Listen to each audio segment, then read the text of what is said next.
सबसे पहला रिस्क, जो सबसे बड़ा रिस्क है, जो ज्यादातर लोग गलती कर बैठते हैं, मैंने आपको कहा रिसर्च करो, रिसर्च करो, रिसर्च करो, ठीक है, बट आप रिसर्च नहीं करते। आपने क्या किया?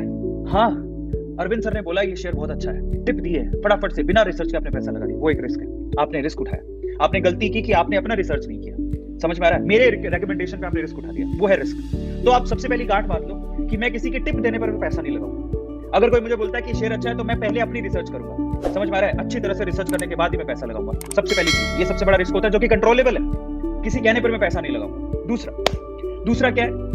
एक ही कंपनी में किसी ने बोला इसका शेयर रातों रात बढ़ने वाला है, टिप।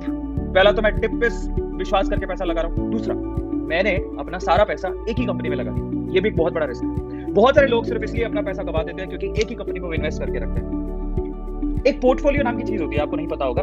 पोर्टफोलियो का मतलब ये होता है कि आपके डीमेट अकाउंट में आपने कितनी कंपनियों के शेयर खरीद रखे हैं, उस बंच को बेसिकली पोर्टफोलियो बोला जाता है। और आपका पोर्टफोलियो जितना डाइवर्सिफाई होगा, आपको लॉस होने के चांसेस उतने ही कम होंगे। तो बेसिकली आपको क्या करना होता है? किसी की टिप सुन के अपने को इन्वेस्ट नहीं करना है, या फिर एक ही कंपनी में इन्वेस्ट नहीं करना। हमें अपने पोर्टफोलियो को, जिसमें मैं इन्वेस्ट कर रहा हूं, मुझे डाइवर्सिफाई करना है। मुझे एक ही कंपनी में पैसा नहीं लगाना, या एक ही सेक्टर में पैसा नहीं लगाना। समस्या क्या होती है? मैंने बोला बैंक वाले जो शेयर्स होते हैं बहुत अच्छा करेंगे, आपने ना चलो आप, और मैंने ये भी कहा कि आपको ना एक ही कंपनी पैसा नहीं लगाना, तो आपने क्या किया? एक ही सेक्टर पैसा लगा दिया। आईसीआईसी खरीद लिया, एचडीएफसी खरीद लिया, एसबीआई खरीद लिया, है ना, यस बैंक खरीद लिया, देना बैंक खरीद लिया, मल्टीबैगर खरीद लिया, और कोई चिप ग्रोथ मतलब ब्लू चिप वाले शेयर्स भी खरीद लिए, लेकिन आपने बैंक के सेक्टर में लगा दिया। लेकिन तब क्या होगा? जब मान लो गवर्नमेंट अचानक से बदल दी और गवर्नमेंट ने कहा कि आरबीआई नए रूल लेके आएगी, जब आरबीआई नए रूल लेके आएगी तो वो क्या होगा? सारे के सारे बैंक्स पे लगेगा, सारे बैंक के शेयर गिरेंगे। तब आप क्या करोगे?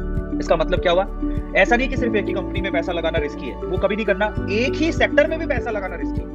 आपको ऐसा कभी नहीं करना कि आपने सारा का सारा बैंकिंग सेक्टर में पैसा चिपका दिया। आपको क्या करना है? थोड़े बैंकिंग सेक्टर के शेयर ले लिए अच्छे, थोड़े एफएमसीजी सेक्टर के शेयर ले लिए, थोड़े ऑटो सेक्टर के शेयर ले लिए, समझ रहा है? कोई पीएसयू सेक्टर के शेयर ले लिए, इंश्योरेंस सेक्टर के शेयर ले लिए, ठीक है, म्यूचुअल फंड वाले सेक्टर के शेयर ले लिए। आप उसको डाइवर्सिफाई करो, अपने सेक्टर वाइज भी डाइवर्सिफाई करो कि मेरे पास सारे के सारे सेक्टर हो, और अपनी एक ही कंपनी में पैसा भी कभी नहीं लगाना चाहिए। और ये सीख मुझे कब मिली थी? जब मैंने येस बैंक में अपना, मतलब आप बिलीव नहीं करोगे, मेरा जितना पैसा था उसमें से 80% शुरू की बात बता रहा हूँ, जो पहले दिनों की, जितना पैसा मैंने लगाया था उसका 80% पैसा मैंने शेयर मार्केट में येस बैंक पर लगा रखा था। जब येस बैंक डूबा, मतलब मेरा 80% पोर्टफोलियो का पैसा डूब चुका था। मैंने वहां से क्या सीखा? मैं भागा नहीं। मैंने वहां से ये सीखा कि पहली बात तो अब ये जो लॉस हो गया, जो हो गया, सबसे पहले तो एक ही कंपनी में पैसा कभी मत लगाओ। आपका पोर्टफोलियो डाइवर्सिफाई होना चाहिए, ठीक है। आज अगर मैं मेरी बात करूं तो अगर मेरे पास पैसे थे तो मैंने कहां इन्वेस्ट कर रखे? मैंने प्रॉपर्टी में थोड़े बहुत इन्वेस्ट कर रखे हैं, थोड़ा बहुत शेयर मार्केट में इन्वेस्ट कर रखा है, थोड़ा बहुत गोल्ड में इन्वेस्ट कर रखा है, थोड़ा बहुत अपनी स्किल में, थोड़ा बहुत अपने बिजनेस में। तो मैंने डाइवर्सिफाई कर रखा है। भाई एक जगह से डूबेगा, सब जगह से थोड़ी डूब जाएगा। आ रहा है समझ में? तो ये बहुत इंपॉर्टेंट है, बहुत ज्यादा इंपॉर्टेंट है कि अपने पोर्टफोलियो को डाइवर्सिफाई करो इन्वेस्टमेंट के पर्पज से भी।